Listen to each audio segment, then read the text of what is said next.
April is Autism Awareness Month, and we at the Wichita Fire Department have decided to do something a little different this year. From our Wichita firefighting family to yours, let's talk autism and safety. So like ours kind of started out as typical 2-year-old type things that a regular child would have to deal with. The difference we learned was that didn't stop out of 2 years old, it continues. So our house is baby proof and for 12 years now. So I think I'm in the same spot as Tony, and with my daughter, we still have our house basically baby proofed, and it's not as much so now as it was in the very beginning, but it's still you know locks on everything, cameras in places all over the place, so we can constantly check in and see where she's at, what she's doing, and that kind of stuff, and that's just for her safety and for anybody that's with her's peace of mind. So for my family, the biggest difference is that my daughter will not evacuate on her own. Okay.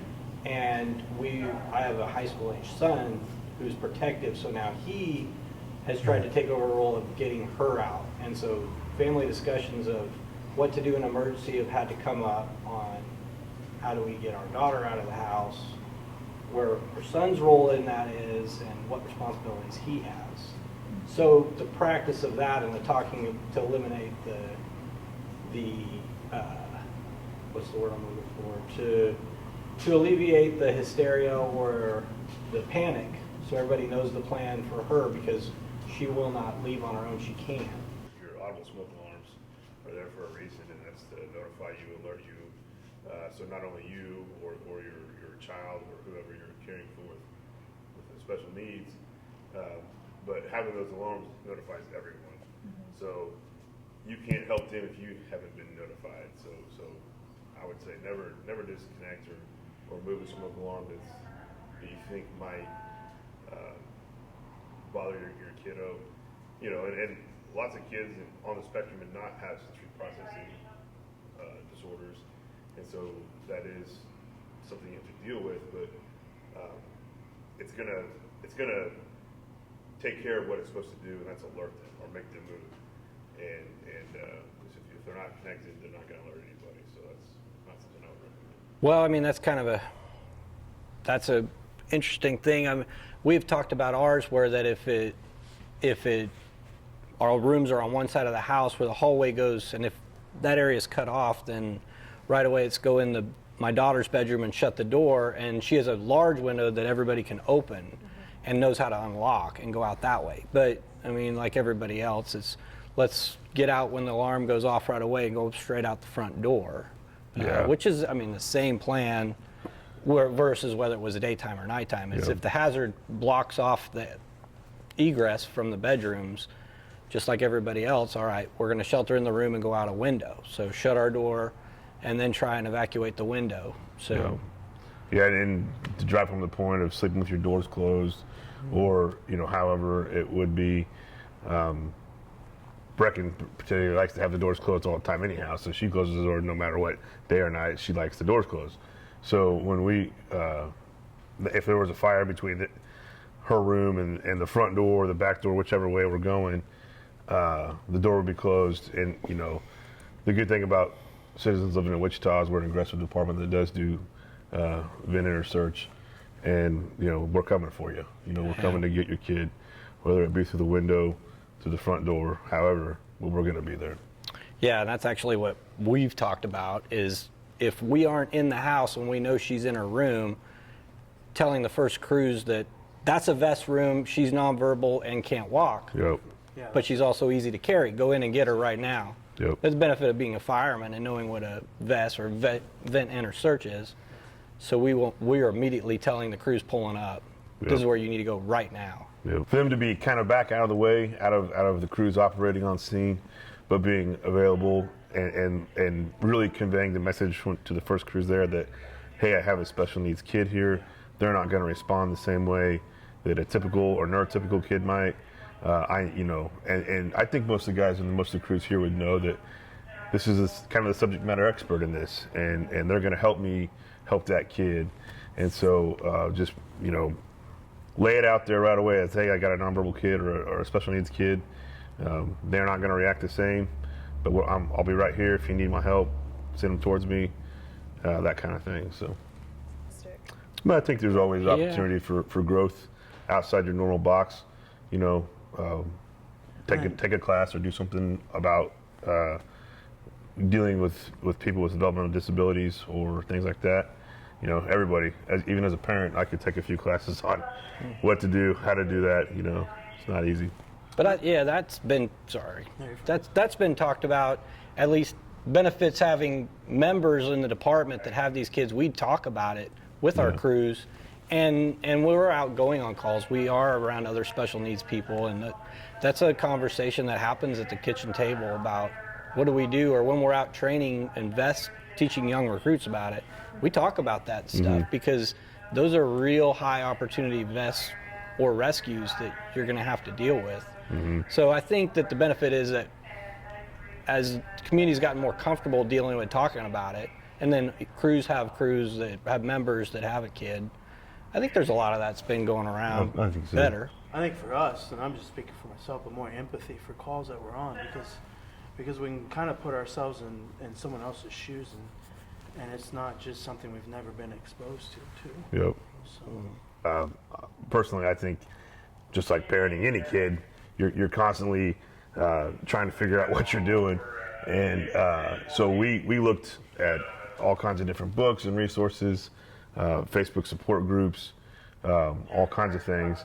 But probably the best information I found was when I spoke with other people that had lived it. Find a parent or someone you know that's got a kiddo on the spectrum that's maybe a couple years older than your kid, and they can kind of tell you what they did and what they tried and what failed for them, and those kind of things where we learned our biggest tips and tricks, and then pass it on. Tell the next guy, hey man, this is how you're going to get through, you know, toilet training or flight risk behavior, you know, those kind of things. So they learn at different benchmarks growing up than a typical kid, but they'll still also learn how to unbuckle. You know, they can't do a lot of things, but somehow they'll figure out how to get out of the seats, and they grow it at different rates. I think majority they're a lot smaller usually, so they move out of seats differently. Yeah.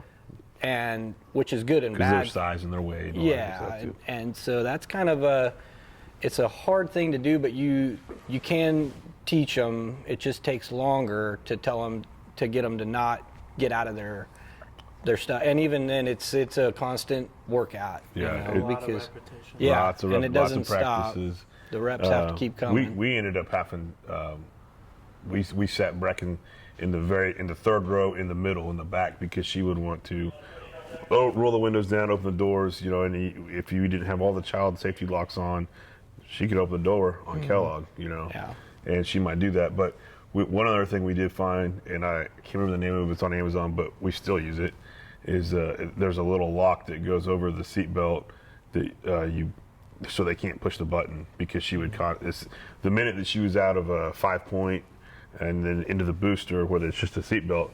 Well, she saw that, I think, within the first day. Yeah. Click every time, and it didn't matter where we're at, moving, stopping, going.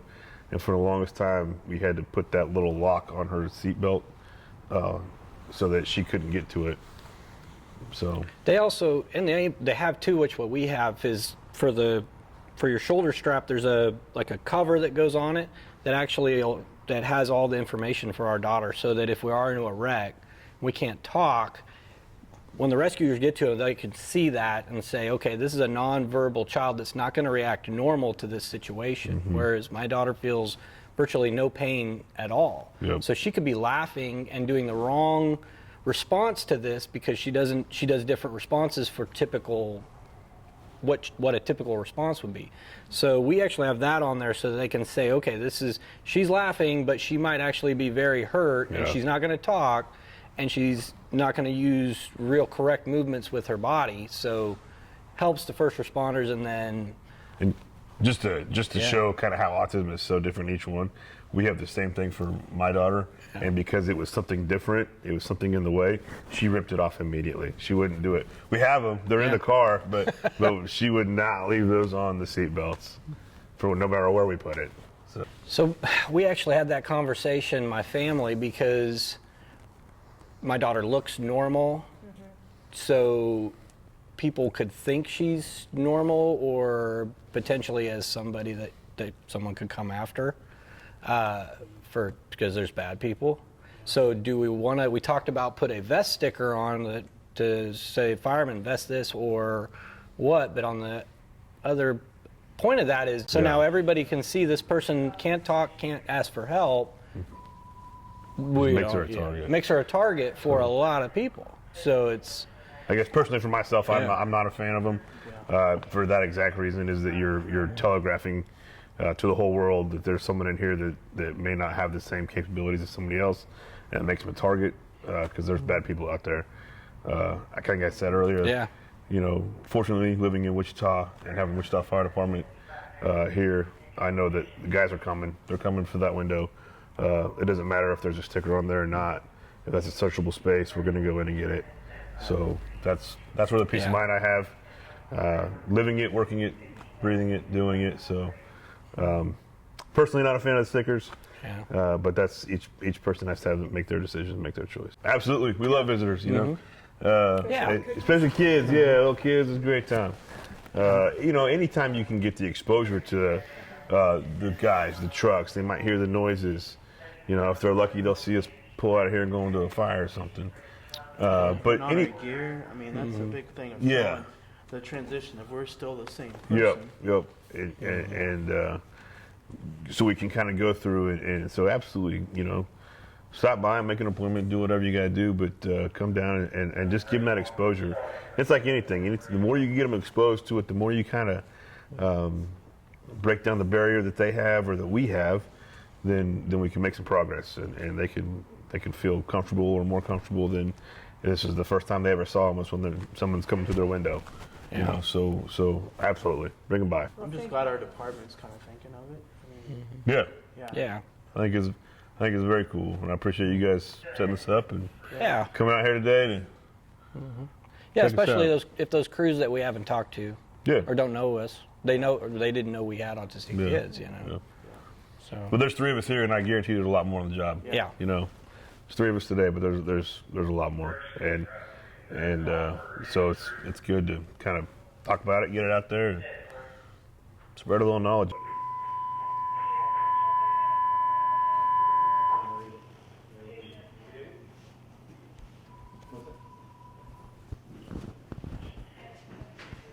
What is it?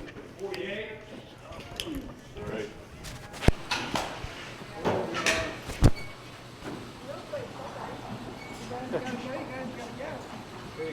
Straight up.